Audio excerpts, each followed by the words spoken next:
बिस्मिल्लाहिर्रहमानिर्रहीम। अस्सलामुअलैकुम बेटा, उम्मीद करती हूँ आप सब लोग खैरियत से होंगे। बेटा आज का जो टॉपिक है वो क्या है, limiting factors in photosynthesis. Limiting factors कौन से होते हैं बेटा फोटोसिंथेसिस के अंदर, आज हम उस चीज़ को बेटा डिस्कस करेंगे।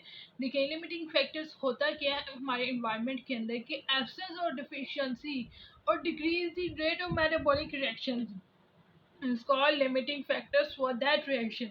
यानी कि एक तो एक चीज़ का मौजूद ना होना, ये कम हो जाना, या ठीक है ना, किसका the rate of metabolic reactions, वो मेटाबॉलिक रिएक्शंस के लिए इसको हम क्या कहेंगे बेटा, limiting factors for their reaction. यानी कि रिएक्शंस के लिए लिमिटिंग फैक्टर्स होना।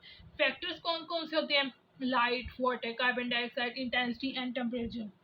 जब इन्वायरमेंट में बेटा लाइट कम हो जाए या वाटर कम हो जाए, उसकी इंटेंसिटी कम हो जाए, कार्बन डाइऑक्साइड, टेम्परेचर, बेटा इन सब का जो सा इफेक्ट है वो किसके ऊपर पड़ेगा बेटा, फोटोसिंथेसिस के ऊपर। इसीलिए हम इसको क्या कहते हैं बेटा, limiting factors for that reaction.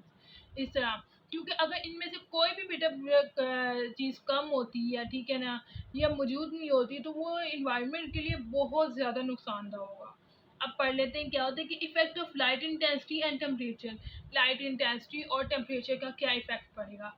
Light intensity किसके ऊपर डिपेंड करती है बेटा, फोटोसिंथेसिस। यानी कि फोटोसिंथेसिस डिपेंड किसके ऊपर करती है, लाइट इंटेंसिटी के ऊपर। ठीक है ना। जब लाइट इंटेंसिटी डिक्रीज होती है या इंक्रीज होती है, जब हाई इंटेंसिटी होगी तो फोटोसिंथेसिस के लिए वो कांस्टेंट फॉर्म में होगी, ठीक है ना।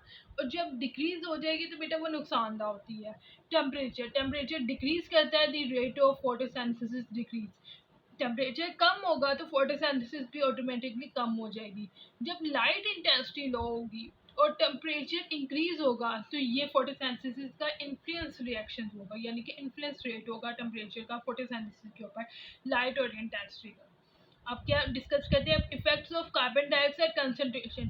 कार्बन डाइऑक्साइड कंसंट्रेशन क्या करती है कि इंक्रीज, जब कार्बन डाइऑक्साइड का लेवल एक सर्टेन लेवल लिमिट तक से बढ़ेगा, बियॉन्ड द सर्टेन लिमिट्स, तो क्या वो करेगा कि स्टोमेटा को क्लोज कर देगा और फोटोसिंथेसिस के रिएक्शन को बेटा क्या करेगा, वो कम कर देगा।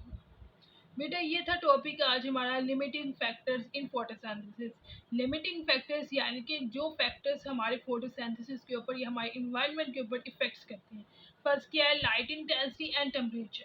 अगर लाइट कम हो जाएगी तो फोटोसिंथेसिस डिक्रीज हो जाएगी। अगर टेम्परेचर कम हो जाएगा तब इसका बेटा क्या होगा, इसका भी इन्फ्लुएंस इफेक्ट पड़ेगा फोटोसिंथेसिस के ऊपर। और इफेक्ट ऑफ कार्बन डाइऑक्साइड, जब कार्बन डाइऑक्साइड एक चीज़ से लिमिट से बढ़ जाएगी तो बेटा क्या होगा, फोटोसिंथेसिस का रिएक्शन से कम हो जाएगा और स्टोमेटा क्लोज हो जाएगा।